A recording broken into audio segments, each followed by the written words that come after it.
সুপ্রিয় দর্শক, আসসালামু আলাইকুম। এই মুহূর্তে আমি অবস্থান করছি চাষকর বালিকা দাখিল মাদ্রাসায় এবং এখানে গত 22 মাস আগে একটি হত্যাকাণ্ড হয় এবং সেই হত্যাকাণ্ডের মরদেহ উদ্ধারের জন্য কিন্তু আসামিদেরকে হাজির করা হয়েছে এবং সরাসরি আপনাদেরকে সেই দৃশ্যই দেখানোর চেষ্টা করছি।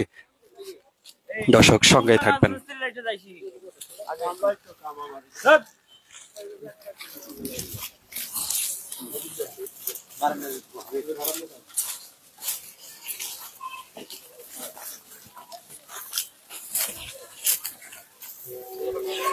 যেখানে মরদেহটি রাখা আছে ঠিক সেইখানেই কিন্তু আসামিদেরকে নিয়ে যাওয়া হচ্ছে এবং কিছুক্ষণের মধ্যেই কিন্তু সেই মরদেহটি উদ্ধার করা হবে। দেখছেন, এই হচ্ছে আসামি।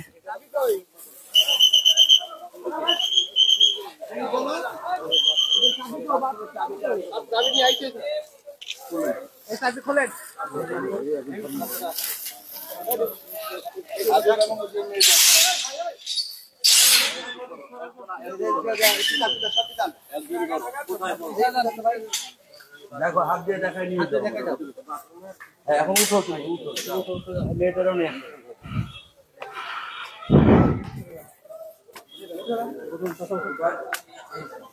এই সেই টয়লেট এবং এর ভিতরে কিন্তু সেই মরদেহটি রাখা আছে বলে তিনি জানিয়েছেন।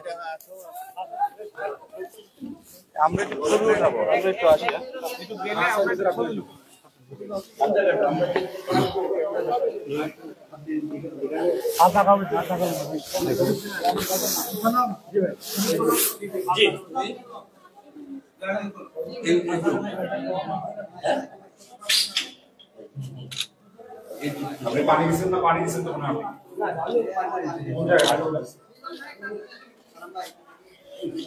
কত ফিট নিচে আছে?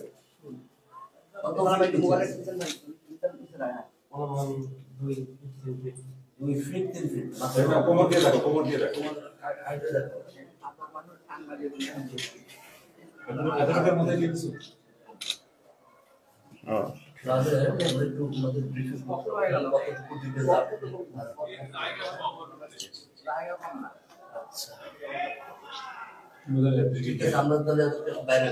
ঠিক আছে, ঠিক আছে, ঠিক আছে। দর্শক, যেই আসামি তিনি কিন্তু বলছিলেন যে এক কোমর এই টয়লেটটির নিচেই কিন্তু মরদেহটি তারা লুকিয়ে রেখেছিলেন এবং সেই জায়গাটি কিন্তু তারা দেখিয়ে দিলেন এবং কিছুক্ষণের মধ্যেই হয়তো খনন কাজ শুরু হবে। খননের পরেই কিন্তু লাশটি উদ্ধার করা সম্ভব হবে।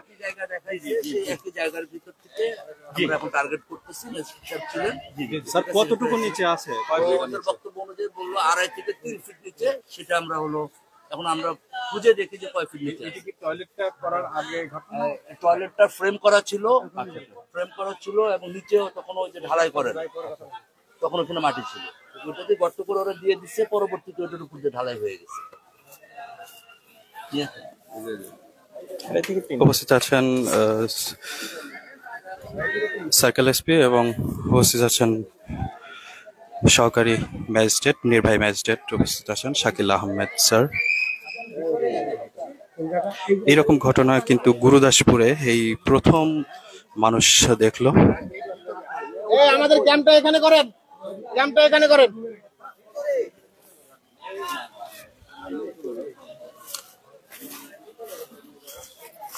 চাঞ্চল্যকর এক ঘটনার সাক্ষী হলো গুরুদাসপুরবাসী।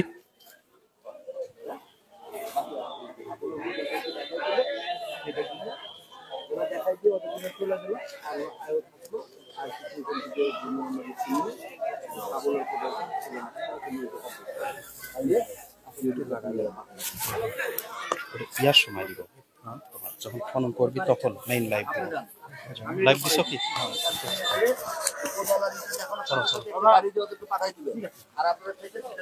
সুপ্রিয় দর্শক, আসসালামু আলাইকুম। এই মুহূর্তে আমরা অবস্থান করছি চাষকর বালিকা দাখিল মাদ্রাসায় এবং যেই চাঞ্চল্যকর হত্যাকাণ্ড ঘটেছিল সেই হত্যাকাণ্ডের কিন্তু 3 জন আসামিকে এখানে হাজির করা হয়েছিল এই সেই আসামি তানজিলা বেগম, এবং তানজিলা বেগমের সহ তার পিতা এবং তার স্বামীকে কিন্তু এই মাদ্রাসায় হাজির করা হয়েছিল যে কোথায় সেই মরদেহটি, তার পরকীয়া প্রেমিকের মরদেহটি রাখা হয়েছিল সেই জায়গাটি কিন্তু দেখিয়ে দিলেন তারা, এবং কিছুক্ষণের মধ্যেই কিন্তু উদ্ধার কাজ শুরু হবে। সঙ্গে থাকুন এবং দেখতে থাকুন দর্শক।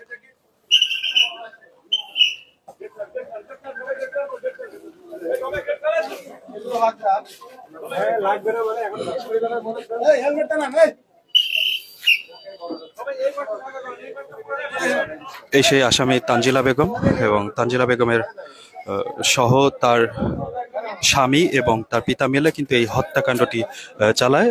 মফিজ নামের যেই তার পরকীয়া প্রেমিক ছিল তাকে কিন্তু হত্যা করে। এই হচ্ছে তানজিলার বাবা, এবং তিনিও এই হত্যাকাণ্ডের সাথে জড়িত ছিলেন, এবং তিনি কিন্তু এই প্রতিষ্ঠানের কিন্তু নাইট গার্ড এবং নৈশ প্রহরী বলে আমরা জানতে পেরেছি।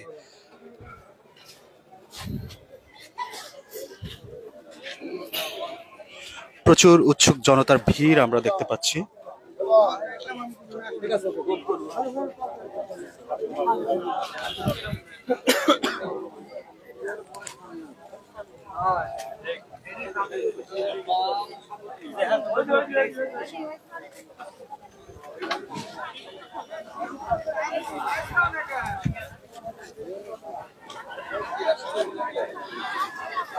দর্শক, কিছুক্ষণের মধ্যেই আমরা সেই সেপটিক ট্যাঙ্কে যেখানে মরদেহটি লুকানো আছে সেইটার কিন্তু ভাঙার কাজ শুরু হবে, এবং সেই ভাঙার দৃশ্য এবং লাশ উদ্ধারের দৃশ্যটি কিন্তু আপনাদেরকে সরাসরি আমরা দেখাবো। সে পর্যন্ত আপনারা ভালো থাকবেন এবং সুস্থ থাকবেন। আল্লাহ হাফেজ।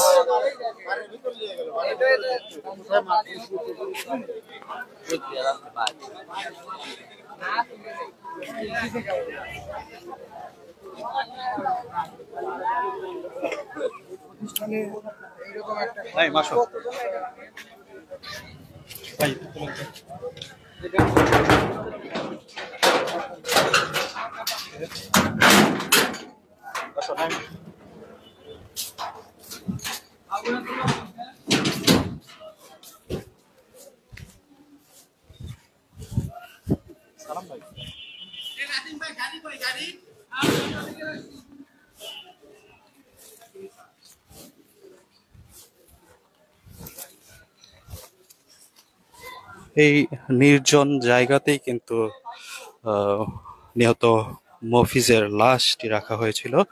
সেই লাশটি কিন্তু কিছুক্ষণের মধ্যেই উদ্ধার করা হবে বলে আমরা জানতে পেরেছি, এবং তারা আসামিরাও কিন্তু দেখিয়ে দিয়েছে যে এইখানে লাশটি তারা পুঁতে রেখেছে, এবং কিছুক্ষণের মধ্যে এটি উদ্ধার করা হবে বলে আমাদেরকে তারা জানিয়েছে।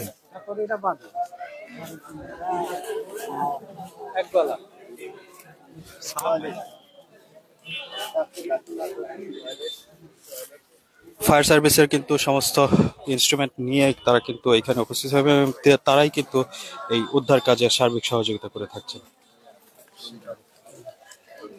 ভাই ওই লেখাটা বের করেন তো। কোথায়? হোয়াটসঅ্যাপে। হোয়াটসঅ্যাপে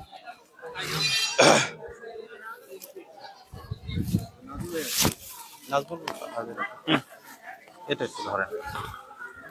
তোমাকে ধরবো না? না না, আমাকে না, এইগুলি দেখাবেন। ঠিক আছে। দর্শক, ঘটনাটি যেমনটি ছিল সেটা একটু আপনাদেরকে বলে রাখি যে ত্রিভুজ প্রেমের বলি মফিজুল, সেই মফিজুল ইসলাম কিন্তু গত 22 মাস আগে তাকে কিন্তু হত্যা করা হয়, এবং নাটোরের গুরুদাসপুরে পরকীয়া প্রেমের জেনে খুন হয়েছিল মফিজুল ইসলাম। তার বয়স ছিল আনুমানিক 28 বছর, এবং দীর্ঘ 22 মাস পরে তার লাশের সন্ধান পেয়েছে পুলিশ। একটি মাদ্রাসার এই টয়লেটের মেঝেতে পুঁতে রাখা লাশটি উত্তোলনের জন্য আদালতের আবেদন করা হয়েছিল। এই ঘটনায় শুক্রবার 1 মার্চ রাতে 4 জন অভিযুক্ত করে গুরুদাসপুর থানায় একটি হত্যা মামলা করেন নিহতের মা মাহিনুর বেগম। হত্যাকাণ্ডের শিকার মফিজুল ইসলাম গুরুদাসপুর পৌর সদরের চাষকর খলিফাপাড়া মহল্লার আজাদ প্রামাণিকের ছেলে ছিলেন। রং স্ত্রী সন্দেহ গৃহবধূ তানজিলা খাতুন, তার বয়স ছিল হচ্ছে আনুমানিক 35 বছর। তার বাবা নৈশ তাহের খলিফা, তার বয়স মোটামুটি 65 বছর। সাবেক স্বামী আল হাবিব, তার বয়সও মোটামুটি 39 বছর, ও পরকীয়া প্রেমিক আশরাফুলকে পুলিশ হেফাজতে নেওয়া হয়েছে। এর মধ্যে পালানোর সময় আসামি আশরাফুলকে বঙ্গবন্ধু সেতু এলাকা থেকে আজ শনিবার সকালে গ্রেফতার করে র্যাব। এ সময় তার কাছ থেকে দুটি পাসপোর্ট জব্দ করা হয়। আশরাফুল পৌর সদরের খামারনস্কর মহল্লার আব্দুস সামাদের ছেলে। তিনি পেশায় একজন ব্যবসায়ী ছিলেন। পুলিশ ও স্থানীয় সূত্রে জানা গেছে প্রায় 15 বছর আগে তানজিলা তার স্বামী আল হাবিবের সঙ্গে নিয়ে করেছিল। তার বয়স ছিল আনুমানিক 10 বছর। ওই মামলায় আল হাবিব জেল হাজতে থাকা অবস্থায় আশরাফুলের সঙ্গে পরকীয়ায় জড়িয়ে যান। তার যে পরকীয়া প্রেমিক তানজিলা স্থানীয় একটি বেসরকারি চাকরি করার সুবাদে মফিজুলের সঙ্গে আবারও পরকীয়া সম্পর্ক গড়েন তানজিলা। মফিজুলের সঙ্গে প্রেমের বিষয়টি তানজিলার এই বিষয়টি জানাজানি হলে ক্ষিপ্ত হন আল হাবিব ও শ্বশুর তাহের খলিফা ও পরকীয়া প্রেমিক আশরাফুল। আল হাবিবের জামিনে বেরিয়ে এলে 2022 সালের 17 এপ্রিল তানজিলার পরকীয়া প্রেমিক মফিজুলকে চাষকৈর পুরানপাড়া তার বাবার বাড়িতে ডেকে নেন এবং এক পর্যায়ে তানজিলা তার স্বামী আল হাবিব, বাবা তাহের খলিফা এবং প্রেমিক আশরাফুলের সহযোগিতায় মফিজুলকে শ্বাসরোধ করে হত্যা করে। রাতেই বাড়ির পাশের চাষকৈর বালিকা দাখিল মাদ্রাসা নির্মাণাধীন টয়লেটের মেঝেতে বালু খুঁড়ে সেখানে লাশ পুঁতে রাখা হয়।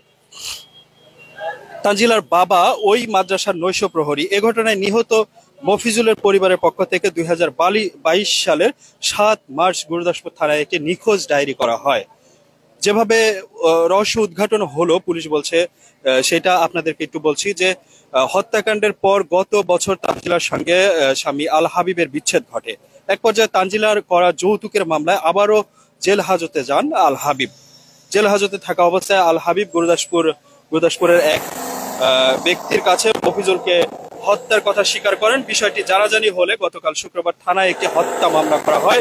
মামলার আসামিদের প্রাথমিক জিজ্ঞাসাবাদে পুলিশ হত্যাকাণ্ডের বিষয়টি নিশ্চিত হয়। এক পর্যায়ে আসামিদের সাহায্যে লাশের সন্ধান পাওয়া যায়। ঘটনা জানাজানি হলে মাদ্রাসাটি ঘিরে উৎসুক মানুষের ব্যাপক ভিড় পরিলক্ষিত হয়, যেটি কিন্তু আপনাদেরকে আমরা ইতিমধ্যেই দেখিয়েছি। তবে শুক্রবার রাত থেকে চাষকৈর বালিকা সেই দাখিল মাদ্রাসায় পাহারা বসানো হয়েছে। লাশটি উত্তোলনের জন্য আদালতে আবেদন করেছে পুলিশ এবং ইতিমধ্যেই কিন্তু সেই উদ্ধার কাজটি চলমান রয়েছে। দর্শক, আপনারা লাইভে কিন্তু সেই বিষয়টি দেখতে পাচ্ছেন।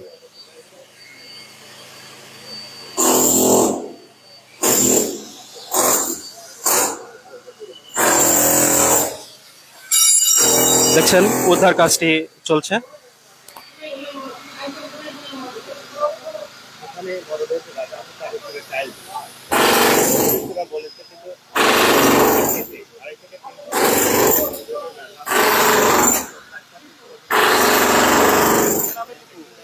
ভাই চল।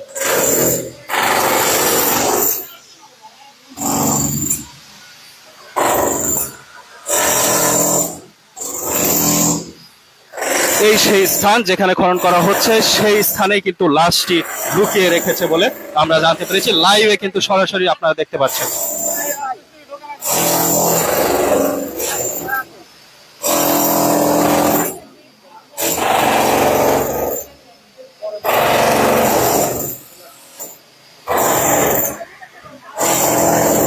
দর্শক দেখছেন যে লাশ কিন্তু এইখান থেকে কিন্তু লাশটি বের করা হবে। নিহত মফিজের লাশ কিন্তু এইখানে টাইলস দিয়ে একদম ঢেকে দেওয়া হয়েছে এবং এর নিচেই কিন্তু নিহত মফিজের লাশ রয়েছে।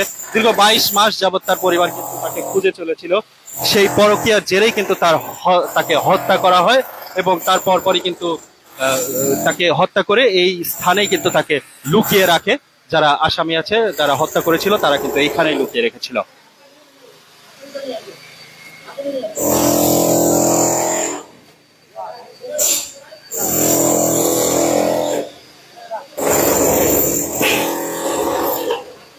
প্রচন্ড শক্ত বিধায় বড় বড় হ্যামার দিয়ে কিন্তু এটা কিন্তু ভাঙার জন্য চেষ্টা করছে।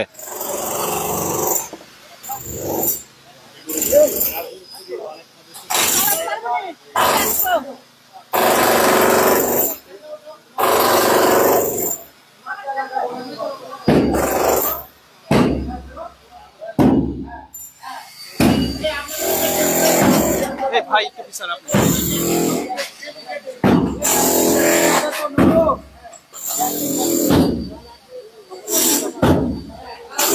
মানুষ কতটা নির্মম হলে এই রকম ভাবে হত্যাকাণ্ড করতে পারে দর্শক, তার কিন্তু কালজয়ী সাক্ষী হয়ে থাকলো এই গুরুদাসপুরবাসী। হত্যা করে দীর্ঘ 22 মাস কিন্তু তার কিন্তু কোনো সুরাথালো হয়নি, কোনো কবরও পায়নি কিন্তু নিহত মফিজ। তাকে কিন্তু পায়খানার নিচে সেপটিক ট্যাঙ্কের ভিতরে তাকে লুকিয়ে রাখা হয়েছিল।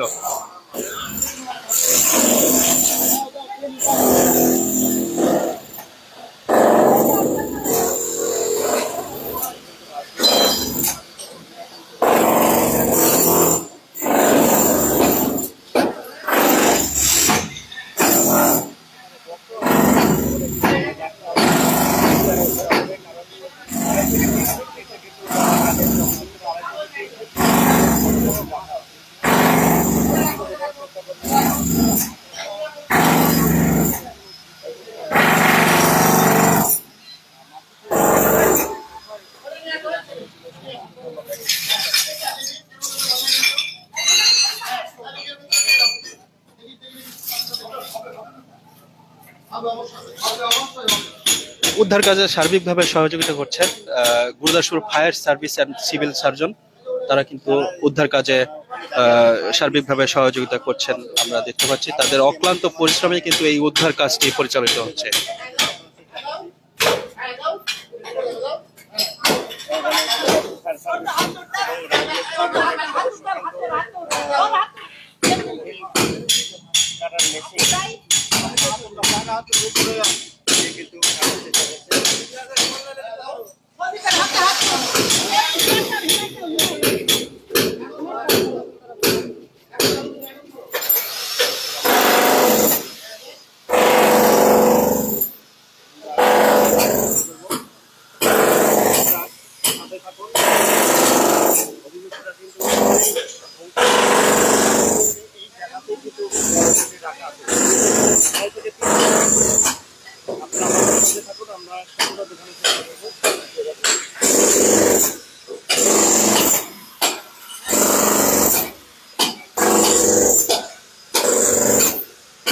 দর্শক, এটা যদিও অনেক সময় সাপেক্ষ একটা ব্যাপার, পরবর্তীতে যখন লাশটি যখন উদ্ধার করা হবে সেই মুহূর্তে কিন্তু আমরা আবারও আপনাদেরকে লাইভে দেখানোর চেষ্টা করব।